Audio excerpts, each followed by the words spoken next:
بسم اللہ الرحمن الرحیم۔ السلام علیکم ورحمۃ اللہ وبرکاتہ۔ سلطان صلاح الدین ایوبی رحمۃ اللہ علیہ نے جب بیت المقدس کو فتح کیا تو ایک وزیر نے سلطان سے مخاطب ہو کر کہا کہ میں پورے وثوق سے یہ کہہ سکتا ہوں کہ اگر آپ کی جگہ امت مسلمہ کا کوئی بھی سلطان ہوتا تو بیت المقدس کو فتح نہ کر سکتا۔ یہ وزیر سمجھ رہا تھا کہ شاید سلطان اسے داد دے گا، لیکن سلطان نے تلخ لہجے میں کہا کہ مجھے لگتا ہے کہ تم گمراہی کے راستے پر چلنے لگے ہو۔ میں کون ہوتا ہوں بیت المقدس کو فتح کرنے والا؟ یہ تو اللہ تعالیٰ کی کرم نوازی ہے کہ مجھ جیسے ناتواں گنہگار بندے کو اس عظیم کام کے لیے چنا اور میرا ساتھ دینے کے لیے تم جیسے وزیر، نیک جنگجو اور بہادر سپاہی عطا کیے، اور سب سے بڑھ کر اولیاء کرام کی دعائیں، حاجیوں کی دعائیں اور ہمارے بزرگی کی دعائیں ہمارے ساتھ تھیں، تب جا کر بیت المقدس مسلمانوں کے حصے میں آیا۔ سلطان صلاح الدین ایوبی رحمۃ اللہ علیہ نے کہا کہ ہر بڑی کامیابی کے پیچھے والدین، مخلص دوست، بزرگوں اور اولیاء کرام کا ہاتھ ہوتا ہے۔ اسلام کے بہت بڑے مجاہد اور سچے عاشق رسول سلطان صلاح الدین ایوبی رحمۃ اللہ علیہ کی اتنی بڑی فتوحات اور بیت المقدس کی فتح کے پیچھے بزرگان دین اور اولیاء کرام موجود تھے، جو وقت سے پہلے سلطان صلاح الدین ایوبی رحمۃ اللہ علیہ کو اللہ تعالیٰ کی مدد سے ان خطرات سے آگاہ کرتے، اور سلطان صلاح الدین ایوبی رحمۃ اللہ علیہ اپنی عقل مندی سے ان آنے والی مشکلات اور دشمن کی چالوں کا منہ توڑ جواب دیتے تھے۔ ایسے نیک اور صالح لوگ اللہ تعالیٰ نے سلطان کو وزیروں کی شکل میں بھی عطا فرمائے تھے اور قاضیوں کی شکل میں بھی۔ ایک دفعہ سلطان صلاح الدین ایوبی رحمۃ اللہ علیہ اپنے گھوڑے پر تیز رفتاری کے ساتھ ایک بازار کی طرف جا رہے تھے۔ مورخ لکھتا ہے کہ وہ سفر سلطان صلاح الدین ایوبی رحمۃ اللہ علیہ کا نہ ہی کسی جنگی مہم کا تھا، نہ ہی کسی معاہدے، نہ ہی کسی منصوبہ بندی کے لیے تھا، بلکہ سلطان صلاح الدین ایوبی رحمۃ اللہ علیہ ایک بزرگ سے ملنے جا رہے تھے، جس نے سلطان صلاح الدین ایوبی رحمۃ اللہ علیہ کو بہت سے ایسے موڑ پر ہدایات کی جس کی ہدایات سے سلطان صلاح الدین ایوبی رحمۃ اللہ علیہ نے دشمنوں کو خاک چٹا دی تھی۔ اور وہ بزرگ کوئی عام بزرگ نہیں تھے، بلکہ مدرسہ نظام الملک کے سربراہ اور سلطان صلاح الدین ایوبی رحمۃ اللہ علیہ کے استاد گرامی تھے۔ مورخین لکھتے ہیں کہ سلطان کا استاد کوئی عام بزرگ یا استاد نہیں تھا، بلکہ پورے مصر میں اس کو تمام لوگ محترم شیخ کے نام سے جانتے تھے، چونکہ بڑے عالم کو شیخ کے نام سے عزت سے نوازا جاتا تھا۔ شیخ صاحب کا مسلمانوں کے دلوں میں اپنا ہی مقام تھا، جس نے سلطان صلاح الدین ایوبی رحمۃ اللہ علیہ کو بہت سے ایسے خطرات سے بچایا جس کے بارے میں دشمن کبھی تصور بھی نہیں کر سکتا تھا کہ اس بار سلطان صلاح الدین ایوبی ان کے جال سے نکل جائے گا۔ بہت سے مورخین لکھتے ہیں کہ محترم شیخ کے ٹھکانوں کا سلطان صلاح الدین ایوبی رحمۃ اللہ علیہ کے علاوہ کوئی نہیں جانتا تھا۔ سلطان صلاح الدین ایوبی رحمۃ اللہ علیہ اس بزرگ اور محترم شیخ سے کئی سالوں سے ملتے رہے اور ہدایات لیتے رہے۔ اس بات کا پتہ سلطان کے سب سے قریبی اور وفادار ساتھیوں کو بھی نہیں تھا، جب تک سلطان نے خود اپنے ساتھیوں کو اس بارے میں نہیں بتایا۔ سلطان صلاح الدین ایوبی رحمۃ اللہ علیہ بازار میں گئے، اپنے گھوڑے کو ایک طرف باندھنے کے بعد ایک دکان کے اندر داخل ہوئے اور بہت دیر تک واپس بھی نہ آئے، اور وہ دکان شکل سے ایک عام قمار کی دکان لگتی تھی۔ اس میں مٹی کے برتن پڑے ہوئے تھے۔ ایک نوجوان لڑکی سلطان کو اندر لے گئی تھی۔ حقیقتاً اس دکان کے پیچھے تہخانہ موجود تھا، جس کے اندر ایک سفید داڑھی والا بزرگ تھا۔ سلطان نے اس کے ہاتھوں کو بوسہ دیا تھا۔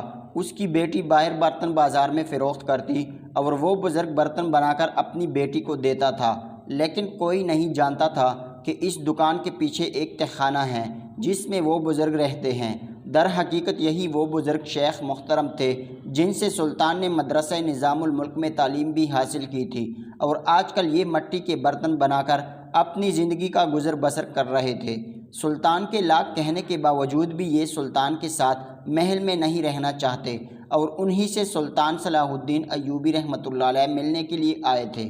محترم شیخ اپنی اصلی پہچان کے ساتھ سالوں بعد چند لمحوں کے لیے سامنے آتے اور پھر نظر سے غائب ہو جاتے۔ محترم شیخ صرف سلطان صلاح الدین ایوبی رحمۃ اللہ علیہ سے ملاقات کرتے تھے۔ یہ بات کئی سالوں تک چھپی رہی۔ اگر شیخ صاحب کبھی باہر جاتے تو مختلف بیس بدل کر جاتے اور کسی کو کان و کان خبر بھی نہ ہوتی۔ شیخ کے ٹھکانے کے بارے میں صرف اس شیخ کی بیٹی اور سلطان صلاح الدین ایوبی رحمۃ اللہ علیہ کو پتہ ہوتا۔ سلطان صلاح الدین ایوبی رحمۃ اللہ علیہ نے اس شیخ سے ملاقات کی اور بہت سارے راز جاننے کے بعد سلطان صلاح الدین ایوبی رحمۃ اللہ علیہ بازار سے روانہ ہو گئے۔ سلطان صلاح الدین ایوبی رحمۃ اللہ علیہ ابھی راستے میں تیز رفتاری کے ساتھ تشریف لے کر جا رہے تھے کہ اچانک سلطان کی نظر پڑی کہ ایک نوجوان اور حسین و جمیل عورت ایک مرے ہوئے جانور کا اپنے خنجر سے گوشت کاٹ کر کسی برتن میں ڈال رہی تھی۔ چونکہ سلطان ایک آدمی کے بیس میں تھے اور سلطان صلاح الدین ایوبی رحمۃ اللہ علیہ کو ہر وقت جاسوسی سے خطرہ رہتا تھا اور سلطان نے دربار میں جا کر ایک اہم مقدمے کو سننا تھا، لہٰذا سلطان صلاح الدین ایوبی رحمۃ اللہ علیہ نے اس کی طرف دھیان نہ دیا اور واپس اپنے محل کی طرف لوٹ گئے تھے۔ لیکن یہ بات سلطان صلاح الدین ایوبی رحمۃ اللہ علیہ کے دل و دماغ سے دور نہ ہوئی۔ اتفاقاً پھر چند دنوں کے بعد سلطان صلاح الدین ایوبی رحمۃ اللہ علیہ شیخ صاحب سے ملاقات کرنے آئے تو دوبارہ سلطان کی نظر اس عورت پر پڑی۔ پھر وہ کسی مرے ہوئے جانور کا گوشت کاٹ کر برتن میں لے جا رہی تھی۔ جب یہ سارا معاملہ سلطان صلاح الدین ایوبی رحمۃ اللہ علیہ نے دیکھا تو بڑے حیران ہوئے کہ آخر یہ عورت کیا کرتی ہے۔ ہو سکتا ہے کہ یہ عورت کافر ہو اور یہ گوشت کاٹ کر شاید بازار میں ہی فروخت کرتی ہو یا شاید گھر لے جا کر بچوں کو کھلاتی ہو۔ پھر سلطان نے سوچا کہ اگر یہ قصاب ہوتی تو یہ مرے ہوئے جانور کا گوشت کبھی نہ کاٹ کر لے جاتی، لہٰذا اس کے پیچھے کوئی راز ہوگا۔ سلطان صلاح الدین ایوبی رحمۃ اللہ علیہ نے اس عورت کا پیچھا کرنا شروع کر دیا۔ جب سلطان صلاح الدین ایوبی رحمۃ اللہ علیہ اس کا پیچھا کرتے کرتے گئے تو وہ عورت گوشت برتن میں لیے ایک چھوٹے سے خیمے نما پہاڑی کے اندر داخل ہوئی۔ سلطان حیران تھا کہ آخر اس غار میں کون ہے اور عورت وہاں گوشت لے کر کیوں جا رہی ہے۔ سلطان صلاح الدین ایوبی رحمۃ اللہ علیہ کا تجسس بڑھتا جا رہا تھا۔ اب سلطان صلاح الدین ایوبی رحمۃ اللہ علیہ نے غار سے چند قدم دور اپنا گھوڑا باندھ دیا تاکہ گھوڑے کی آواز سن کر غار میں موجود کسی کو پتہ نہ چل جائے۔ سلطان صلاح الدین ایوبی رحمۃ اللہ علیہ گھوڑے سے اترے اور جا کر غار کے دہانے کے ساتھ چپ کر کھڑے باتیں سننے لگے۔ سلطان صلاح الدین ایوبی رحمۃ اللہ علیہ اگر چاہتے تو فوراً ہی غار کے اندر داخل ہو جاتے اور ساری صورتحال کا جائزہ لے سکتے تھے اور اس راز کے بارے میں جان سکتے تھے کہ آخر وہ عورت ہر بار ایک مرے ہوئے جانور کا گوشت لے کر کیوں وہاں سے آتی ہیں۔ لیکن سلطان نے سوچا کہ اگر پردے کے پیچھے حال معلوم کیا جائے تو یہ سب سے بہتر رہے گا۔ عورت گوشت لیے جیسے ہی اندر داخل ہوئی تو آگے سے ایک بوڑھی عورت بولی، بیٹا تم کیا لے آئی ہو؟ تو اس نے کہا، اماں جی، ہمارے پیارے نبی حضرت محمد صلی اللہ علیہ وسلم نے فرمایا کہ اگر تمہارا بھوک کی وجہ سے دم نکلنے لگے تو حرام جانور کا گوشت بھی مل جائے تو وہ بھی تم کھا کے اپنی جان بچا سکتے ہو، اس لیے میں ایک مری ہوئی بھینس کے جسم سے گوشت کے ٹکڑے کاٹ کر لائی ہوں۔ عورت نے آنکھوں میں آنسو لیے کہا کہ ماں، میں آپ کو اپنی آنکھوں سے بھوک سے تڑپ تڑپ کر مرتا ہوا نہیں دیکھ سکتی، اب تم سے چلا نہیں جا رہا، 4 دن کی بھوک نے آپ کو توڑ کر رکھ دیا ہے، آپ پہلے سے ہی اتنی بیمار اور کمزور، ہڈیوں میں اتنی طاقت نہیں کہ آپ اتنی بھوک برداشت کر سکیں۔ اور پھر اتنے میں بچے رونے لگے تو ان بچوں کی ماں نے کہا، امی جان، شاید ہم تو بھوک کیوں برداشت کرتے کرتے موت کو گلے بھی لگا لیں، لیکن یہ بچے تو بلک بلک کر مریں گے اور میں ان بچوں کو اپنی آنکھوں کے سامنے مرتا نہیں دیکھ سکتی۔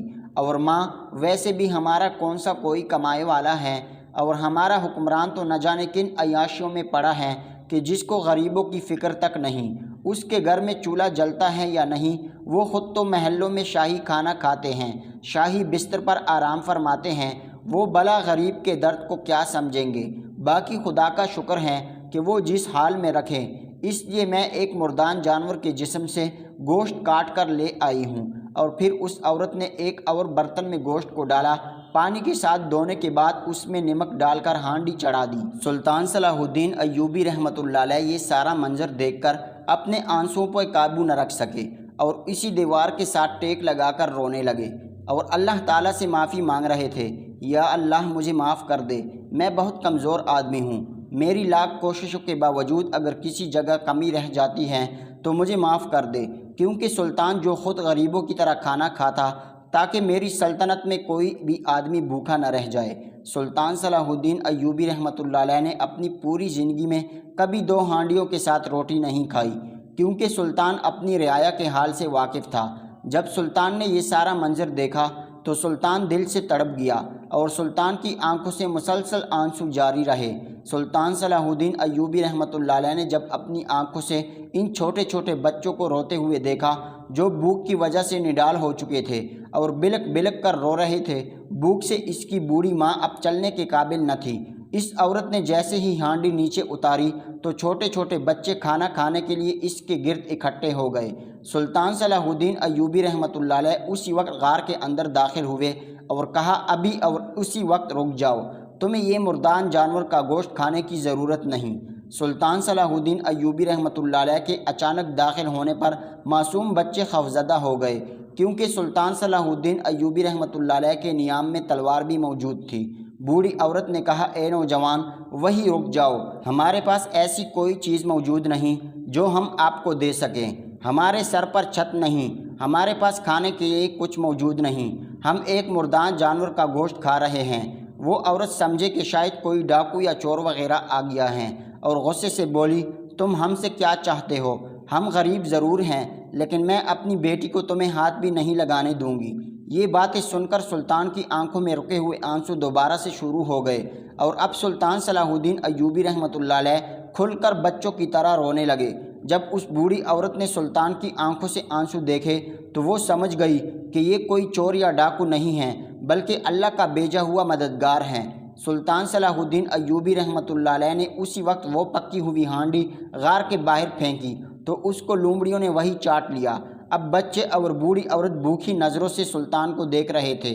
سلطان صلاح الدین ایوبی رحمۃ اللہ علیہ نے جب ان معصوم بچوں اور بوڑھی عورت کی آنکھوں میں ایسا غضب کا درد دیکھا جو سلطان نے کبھی کسی کی آنکھوں میں نہیں دیکھا تھا، وہ ایک ایک لمحہ سلطان کی روح قبض کرنے کے لیے کافی تھا۔ سلطان کا دل کر رہا تھا کہ ابھی اور اسی وقت اس پہاڑ کو ریزہ ریزہ کر دوں۔ میں ان معصوم تڑپتے بلکتے بچوں سے نظریں نہیں ملا پا رہا تھا۔ وہ سلطان جس کے ہاتھ میں تلوار دیکھ کر بڑے بڑے بادشاہ کام جایا کرتے تھے، اس سلطان کے ہاتھ میں تلوار قابو میں نہیں آ رہی تھی۔ وہ سلطان جس نے تاریخ میں ایسے ایسے کارنامے سر انجام دیے کہ تاریخ بھی لرز جائے، وہ سلطان جس نے دنیا کی سب سے بڑی 7 فوجوں سے فتح حاصل کی تھی، آج وہ سلطان اپنی ہی تلوار کو اٹھانے کے قابل نہ تھا۔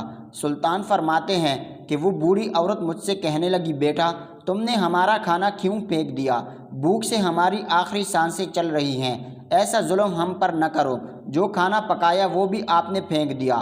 سلطان صلاح الدین ایوبی رحمۃ اللہ علیہ نے اس بوڑھی عورت کو کہا، اماں جی، اگر میرے ہوتے ہوئے آج آپ ایک لقمہ بھی اس مردار جانور کے گوشت کا کھا لیتی تو خدا کی قسم قیامت تک سلطان صلاح الدین ایوبی خود کو کبھی معاف نہ کر سکتا، اور میں اپنے پیارے نبی کو محشر میں کیا منہ دکھاتا۔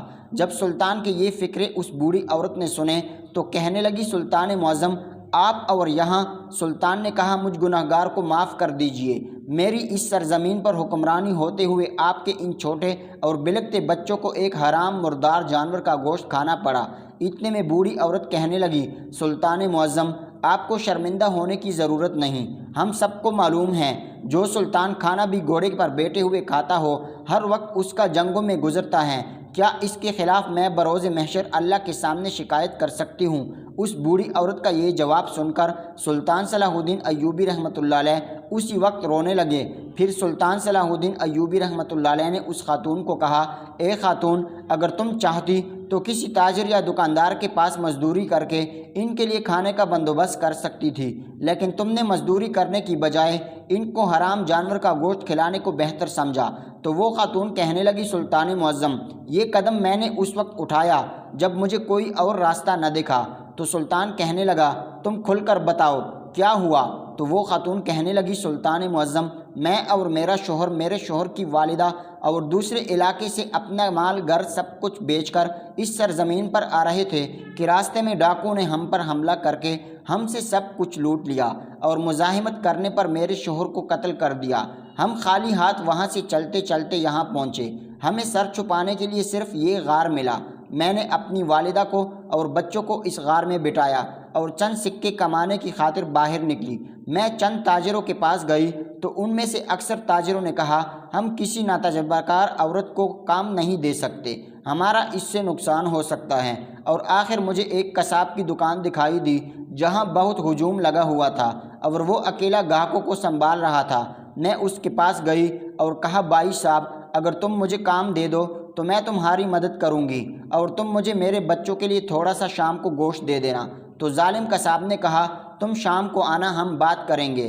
میں جب شام کو گئی تو اس نے کہا میں کام کے لیے کسی مرد کو بھی رکھ سکتا ہوں، لہٰذا اگر تم رات میرے ساتھ گزارو تو میں دن کو تمہارے بچوں کے لیے گوشت دے سکتا ہوں۔ سلطان معظم، میں نے اپنے جسم کا سودا کرنے کی بجائے اپنے بچوں کو مردار کا گوشت کھلانے کو بہتر سمجھا۔ بروز محشر میں سر اٹھا کر یہ کہوں گی کہ میں نے اپنے جسم کو نہیں بیچا اور اپنے بچوں کو بھوک سے بھی نہیں مرنے دیا۔ یہ سن کر سلطان صلاح الدین ایوبی رحمۃ اللہ علیہ غضب سے اٹھے اور سلطان نے اس بوڑھی عورت کو کہا کہ اس ظالم قصاب کو سب کے سامنے ایسی سزا دی جائے گی کہ تاریخ یاد رکھے گی۔ اور پھر سلطان صلاح الدین ایوبی رحمۃ اللہ علیہ اسی وقت گھوڑے پر روانہ ہوئے اور بازار میں جا کر اچھا سا کھانا خرید کر لے آئے اور ان معصوم بچوں اور اس خاتون اور بوڑھی عورت کو کھلایا۔ پھر سلطان صلاح الدین ایوبی رحمۃ اللہ علیہ ان کو اپنے محل میں لے گیا اور سپاہیوں کو حکم دیا کہ ان کی رہائش گاہ کا بندوبست کیا جائے اور سرکاری خزانے سے ان کے لیے کھانے کا بھی بندوبست کیا جائے۔ پھر سلطان صلاح الدین ایوبی رحمۃ اللہ علیہ نے اپنے تمام درباریوں اور سپاہیوں کے سامنے ان بچوں کو اور ان کی والدہ اور اس بوڑھی عورت سے ہاتھ جوڑ کر معافی مانگنے لگے کہ مجھے معاف کر دینا کہ سلطان کے ہوتے ہوئے آپ کو تکلیفیں دیکھنا پڑی اور آپ کی یہ نوبت آ گئی۔ میں کمزور انسان ہوں، میری اللہ سے شکایت نہ کرنا، خاص کر اپنے بچوں کو یہ واقعہ کبھی نہ سنانا کہ سلطان کے ہوتے ہوئے تم لوگوں نے کبھی یہ بھی سوچا تھا کہ تم مردار کا گوشت کھاؤ گے۔ خدا را مجھے معاف کر دو اور اللہ سے میرے لیے دعا کرو کہ وہ بھی مجھے معاف کر دے اور مجھے کبھی غافل نہ کرے۔ وہ بوڑھی عورت آگے بڑھی، سلطان کا ماتھا چوما اور کہا کہ آپ جیسا سلطان خدا ہر سلطنت میں پیدا کرے، ہر ماں آپ جیسے بچے کو جنم دے، میری یہی خواہش ہے۔ اس کے بعد سلطان صلاح الدین ایوبی رحمۃ اللہ علیہ نے ایک بہت سا بڑا سپاہیوں کا دستہ تیار کیا جو رات کو ہر محلے، ہر گاؤں، ہر قصبے میں جاتے اور معلوم کرتے کہ کہیں کوئی غریب یا مسکین یا یتیم کوئی بھوکا نہ سو گیا ہو۔ سلطان صلاح الدین ایوبی رحمۃ اللہ علیہ فرماتے ہیں کہ اگر کوئی بھوکا سو گیا تو میں بروز محشر اپنے اللہ کو کیا جواب دوں گا کہ تیری سلطنت میں غریب بھوکے سو رہے تھے اور تم چین کی نیند سو رہے تھے۔ سلطان کی عاجزی کا یہ عالم تھا کہ جہاں کبھی کسی بھی جگہ اپنی غلطی محسوس ہوتی تو ان سے بھی معافی mانگتے اور اللہ سے بھی گڑ گڑا کر معافی مانگتے، کیونکہ سلطان جانتے تھے کہ آخرت کا معاملہ بڑا سخت ہے۔ بہتر یہی ہے کہ آج اسی دنیا میں جہاں غلطی ہو اپنی غلطی تسلیم کر کے اس سے معافی مانگی جائے اور اللہ سے بھی اپنی غلطی کوتاہی کی معافی مانگی جائے تاکہ اللہ تعالیٰ دنیا اور آخرت دونوں میں آپ پر رحمت کا سایہ کر سکے۔ ناظرین گرامی، آج کل کے جو حالات ملک میں چل رہے ہیں، ہمیں اللہ سے دعا کرنی چاہیے کہ ہمیں اللہ تعالیٰ حضرت عمر فاروق رضی اللہ تعالیٰ عنہ اور حضرت سلطان صلاح الدین ایوبی جیسا حکمران عطا کرے اور جو مسلم امہ کو یکجا کرنے کے ساتھ ساتھ اسلام کی پوری دنیا میں حکمرانی کو قائم کریں۔ آپ سے گزارش ہے کہ ہمارے چینل کو لائک، شیئر اور سبسکرائب کیجیے۔